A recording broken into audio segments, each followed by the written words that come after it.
Bonjour, la paracha qu'on lira Be'ezrat Hashem ce Shabbat, parashat Vayishlach. On va dans la paracha que Yaakov dit à Esav, Vayomer lama ze emtsa chen be'enei Adoni. Pourquoi tu veux que je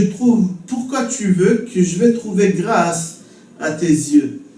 Les paroles de Yaakov, on n'arrive pas à les comprendre parce que plutôt, au moment que Yaakov et Esav ils vont un à la rencontre de l'autre, ils se rencontrent les deux. Esav dit à Yaakov, Mi elle asherlach, qui c'est tous ces gens-là que j'ai vus? Et Yaakov lui dit, Limtsochen be'enei Adoni, c'est pour trouver grâce à tes yeux. Et là on voit dans ce passouk-là que Yaakov dit à Esav, Lama ze emtsochen be'enei Adoni, je ne cherche pas à trouver grâce à tes yeux. Alors on ne comprend pas, d'un côté tu dis à Esav que tous ces gens-là c'est pour trouver grâce à tes yeux. Et maintenant tu dis à Esav que tu ne cherches pas à trouver grâce à ses yeux. Pourquoi?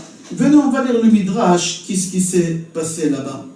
Esav, il n'a pas voulu recevoir les cadeaux de Yaakov. Tous les cadeaux qu'Yaakov lui a donnés, Esav, il n'a pas voulu. Yaakov, il fait le forcing, lui il faut que tu acceptes. Jusqu'à que Esav, il accepte, et les cadeaux, il les prend. Et là, Esav dit à Yaakov, Nisa venelcha. Allez, on va continuer la route ensemble. Yaakov dit, non, je ne peux pas faire la route avec toi, avance-toi seul. Pourquoi Yaakov ne peut pas faire la route avec Esav, son frère? Parce que Hayeladim Rakim. Avance, mes enfants, ils sont trop petits, ils ne peuvent pas marcher vite comme nous, les adultes, on marche. Les enfants, ils sont encore fragiles. Avance. Qu'est-ce que ça veut dire ça? Yaakov lui dit, les enfants, ils sont encore fragiles. Il s'est passé ici quelque chose. Venez, on va voir qu'est-ce qui s'est passé ici.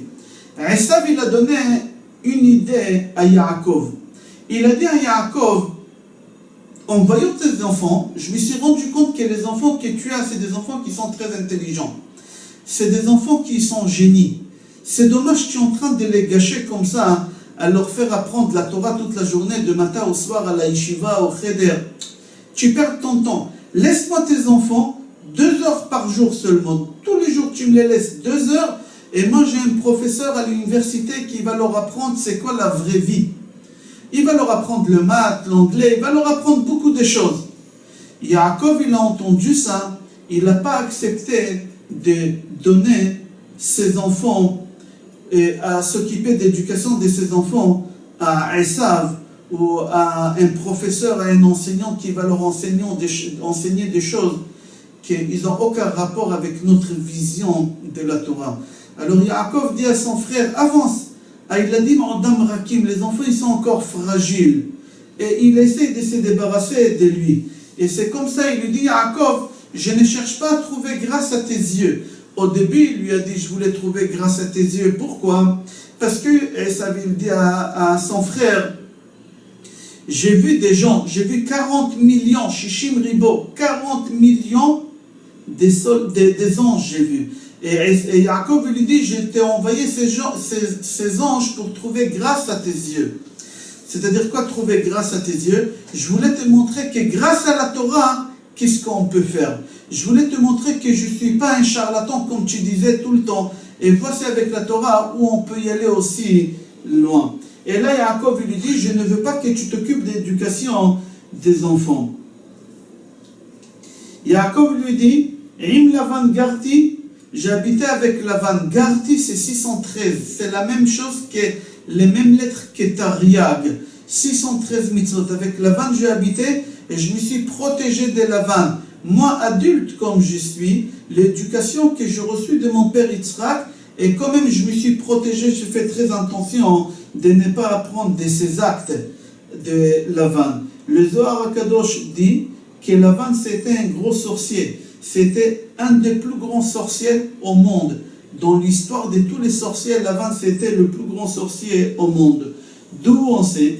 Parce que le papa de Lavan c'était qui? C'était Béor. Pardon, Lavan c'était le papa de Béor. Et Béor c'était le papa de Bilam Aracha. Et Bilam Aracha, c'est lui qui était le plus gros sorcier qu'on avait à l'époque en Égypte. Comme c'est marqué, Bilam ben Béor Rakosem. aucun homme il a pu avoir la vie sauve de Lavan. Et moi j'ai vu qu'avec Lavan, pendant toutes ces années-là, et j'ai réussi à me protéger. Mais j'ai eu du mal. Et j'ai rien appris de lui. Et toi tu veux que je te donne mes enfants qui sont encore petits, qui sont fragiles? Non, merci beaucoup. Yaakov, à un moment qui dit aux anges, dites à mon frère que j'ai habité avec Lavan, Im Lavan Garti, dites en hébreu, ne lui dites pas en araméen. Pourquoi? Parce que Im Lavan Garti, je prends un papier pour expliquer ça. Pardon. Garti, c'est 613.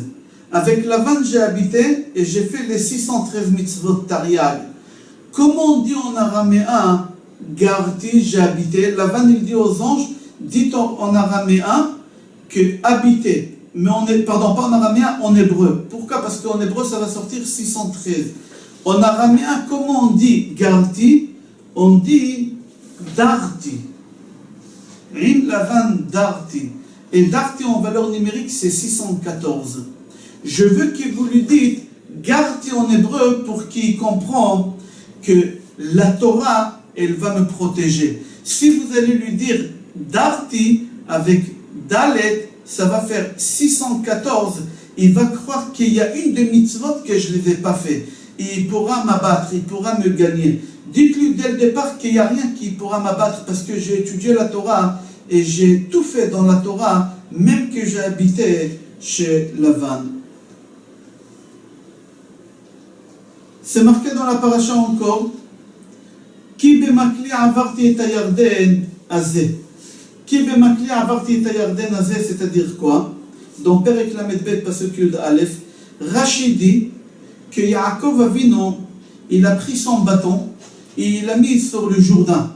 Et le Jourdain, il s'est ouvert en deux et Yaakov, il a pu traverser le Jourdain. Comme c'est rapporté dans Gemara Choulin, page Zain Amoud Aleph, là-bas, la Gemara, elle raconte qu'il y a quelqu'un d'autre aussi qui a traversé le Jourdain. C'est qui? C'est Rabbi Pinchas ben Yair. Regardez là-bas l'histoire, vous allez voir la force de Rabbi Pinchas ben Yair au moment qu'il a traversé le Jourdain. Ou le prochain cours, on va développer ça, Be'ezrat Hashem. Je vous souhaite Shabbat Shalom, Bracha ve'Hatzlacha et Kol Tov.